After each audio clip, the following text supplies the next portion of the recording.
مې نوم دی، اوسېږو په پرغاڼې کې او بس دغه زمونږ روزګار دی. خاوره راله راشي، شګه راله راشي، روزګار پې باندې خپل روان کړو. او د پخوا نه زمونږ د پلار د نیکه کسب دی، بس په هغه کسب کې مونږ لګیا یو، خپل کسب کوو. بس غټه تیارېږي او مونږ خبره ده منګي منګي تېنه جوړو. د خزانې شوې، منګي شوه، دا ټک ټوک نری سامان شو، دا تېنه جوړو.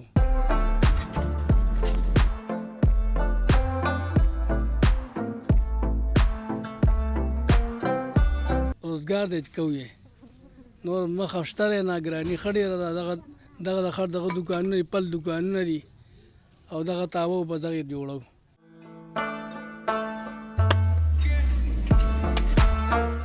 یاره په منګي باندې تقریبا 20 منټه وخت لګي، 20 منټه وخت په هغې لګي او تنور باندې تاسې تقریبا 1.5 غنټه 2 غنټې خو شاپې باندې لګي.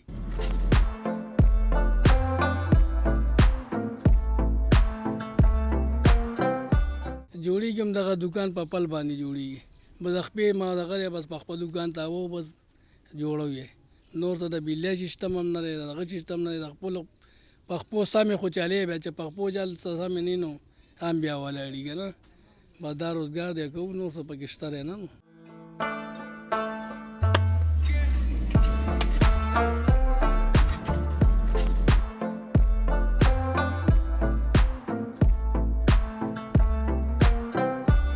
ګرانۍ خو دونه ګرانۍ مو تاسو سره کړي چې مخکې به خبره چې ګوتاره کې د اوس ګراني ډېره شوه. د مونږ د طرف مونږ چې مخکې په 100 منګې خرڅولو، اوس په 6 خرڅ کړو، هغې کې واره نشته دی.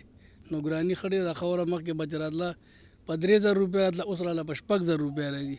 شګه به چې مخکې په 1000 روپۍ راتله، اوس په 3000 روپۍ راځي. نو ګراني راته ښه ډېره ده. خوشاک په چې کوم وخت کې مونږ راوړو بوره به راته میلاوېده په 200-300 روپۍ بوجا به میلاوي، اوس په 600 روپۍ بوجا میلاوېږي. اوس پکې ګراني وخت چې کوم دی، وخت تر وخته بدتري ده. نو اوس داسې وخت له راغلي چې بس وایو چې دا روزګار هم ورپسې خوشېږو، خو بس ناکام دی، پرېښی نه شو، بل څه کولی نه شو، مزدوري بله کولی نه شو. نو بس دې ته خو مطلب دا چې مونږ دغه یو.